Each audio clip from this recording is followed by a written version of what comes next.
that will help you out in emergencies. You wake up sick at 3:30 in the morning and you've got to get an assignment to your substitute teacher. Oh, that word, substitute teacher. We need not use that word anymore. First of all, let's remove the word substitute teacher from our vocabulary, or sub, that's even worse, and let's go with guest teacher. A guest teacher is what I was for 5 years prior to becoming a full-time educator.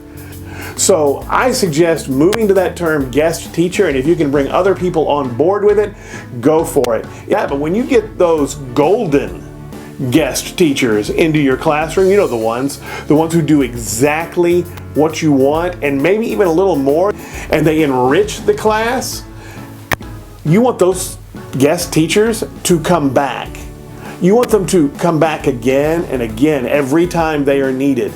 So, in order to do that, start fostering that respect, that acknowledgement of the skills that they have, to come in every day as if it were the first day of a job, because every day is like the first day on a job for a guest teacher. So be sure and make sure that they realize you know that and acknowledge the fact that you are receiving qualified individuals into your classroom to provide seamless instruction as if you were never gone. Survive and achieve these lofty goals that I've just talked about.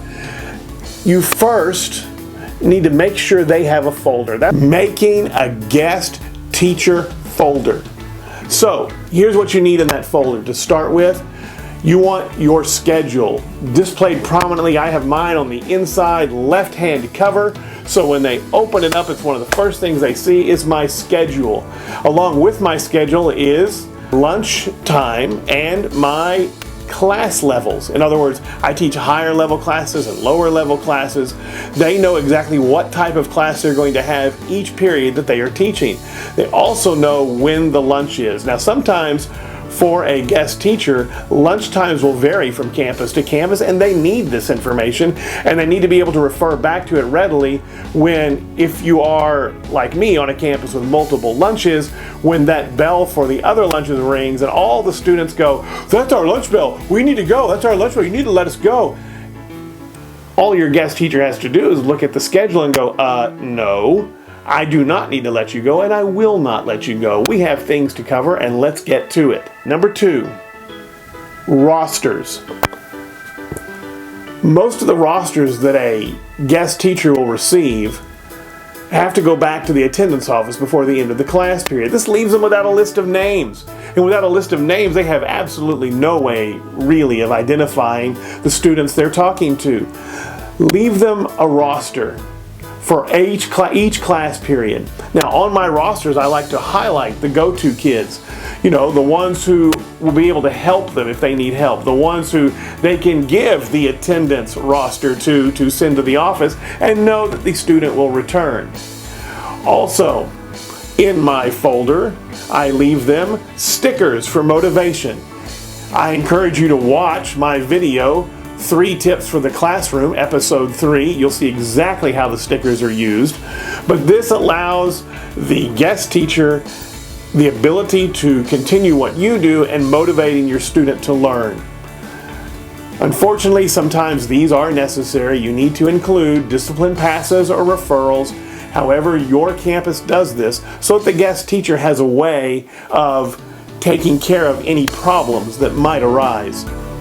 The key component to this folder are the instructions for the guest teacher. Make sure that your instructions are detailed. A guest teacher cannot do what you want them to do if you do not tell them. This is where your guest teacher will become familiar with routines and procedures and expectations of the students, and expectations for them as well. Make sure that all instructions are very detailed.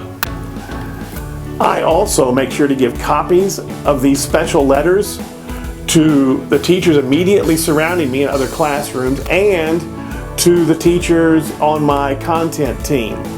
Now, if this is a last minute call in for a guest teacher, you may not be able to get all of those copies to everyone, but chances are you'll be able to email them at least to your core team and probably a couple of the teachers in your immediate area. So that way everyone has a copy. They can all make sure that your guest teacher has everything they need to survive. Now, there are some extras. These are not necessarily required for this folder that we're discussing, but Restroom Pass.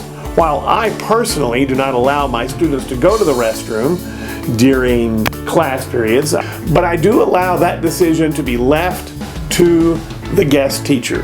That may be the only way a guest teacher has of maintaining order in a tight situation. Put an invite to my fridge, a fridge invite, so to speak. What that means is I've got a mini fridge in my classroom, and I make sure that they know that if there's anything in there, water in particular, I keep it well stocked with water, that they are more than welcome to go to that refrigerator and take whatever they need, eat, drink, get some relaxation if they need it, whatever they need, it's right there. So they are welcome to use my things. I also include a pen, pencil, notebook paper, all of those things in this folder so that they can get to it quickly, easily, and make use of it if needed. Now, I want them to feel welcome and secure. That's my goal. Welcome and secure in their position, because when you get those golden guest teachers, like I mentioned before, you want them to come back. So in my instructions to them, not only do I include things like keep a record of the students who are not there, who are absent, keep a record of students who have done fantastic and outstanding jobs in that day, keep a record of those who may not have been so outstanding. Keep those lists for me, and then I can deal with those when I get back the next day. If your campus has a special meal or a special day going on, be sure they know they're welcome to that. That also helps in retaining good guest teachers. And get their contact information.